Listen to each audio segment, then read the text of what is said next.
Assalamualaikum warahmatullahi wabarakatuh. Perkenalkan, nama saya Muhammad Harul Umam.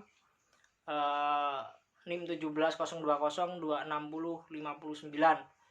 Di sini kami dari kelompok yang ditugaskan menjelaskan ataupun memaparkan mengenai waktu dilaksanakannya hukuman.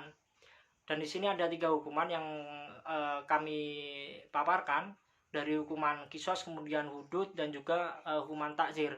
Dari hukuman kisos dan juga hudud sudah disampaikan oleh teman saya, dan di sini saya ditugaskan untuk menyampaikan waktu dilaksanakannya hukuman takzir. Dari Fatih Adura ini dari Universitas Damaskus menyatakan bahwasanya hukuman takzir itu ialah hukuman yang dilimpahkan kepada penguasa ataupun imam dalam menentukan bentuk dan juga kadarnya. Kemudian perlu diketahui bahwasanya hukuman takzir itu tidak ada ataupun belum ditentukan bentuk dan juga kadarnya, karena hal ini seperti yang saya sampaikan tadi, bahwasanya sudah diserahkan kepada imam ataupun penguasa.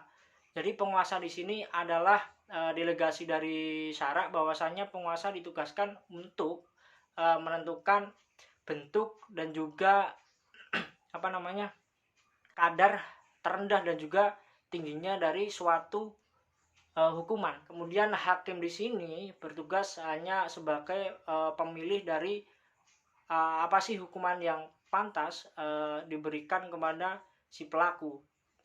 Kemudian yang perlu digarisbawahi, waktu dilaksanakannya hukuman takzir ini ialah setelah adanya keputusan ataupun ketok palu dari si hakim. Keputusan dari si hakim yang berkekuatan tetap, itu waktu dilaksanakannya hukuman dari jarima takzir. Tetapi takzir juga dapat dilaksanakan ketika si pelaku ataupun terduga pelaku itu belum terbukti melaksanakan suatu tindakan pidana ataupun jarimah, sehingga takzir sudah dapat dilakukan. Seperti halnya dilakukan oleh Rasulullah, bahwasanya pada waktu itu ada seseorang yang terduga sebagai pencuri unta, tetapi Rasulullah kemudian melepaskan orang yang menjadi terduga pencuri unta tersebut karena tidak terbukti sebagai pelaku.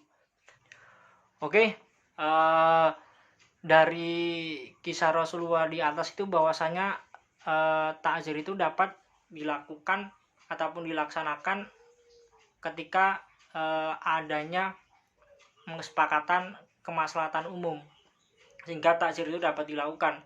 Karena apa? Karena Rasulullah melakukan penahanan dari si terduga pelaku pencurian unta. Setelah beliau ataupun terduga itu tidak terbukti sebagai pencuri unta, Rasulullah melepaskannya. Artinya Rasulullah sudah melakukan suatu penahanan ataupun upaya penahanan, itu bisa dikatakan sebagai takzir. Jadi kita dapat menyimpulkan bahwasanya waktu pelaksanaan hukuman takzir itu ada 2. Yang pertama, ketika sudah adanya keputusan tetap dari hakim. Kemudian yang kedua, adanya kesepakatan kemaslahatan secara umum dari masyarakat. Itu bisa menjadi pelaksanaan dari hukuman takzir itu sendiri.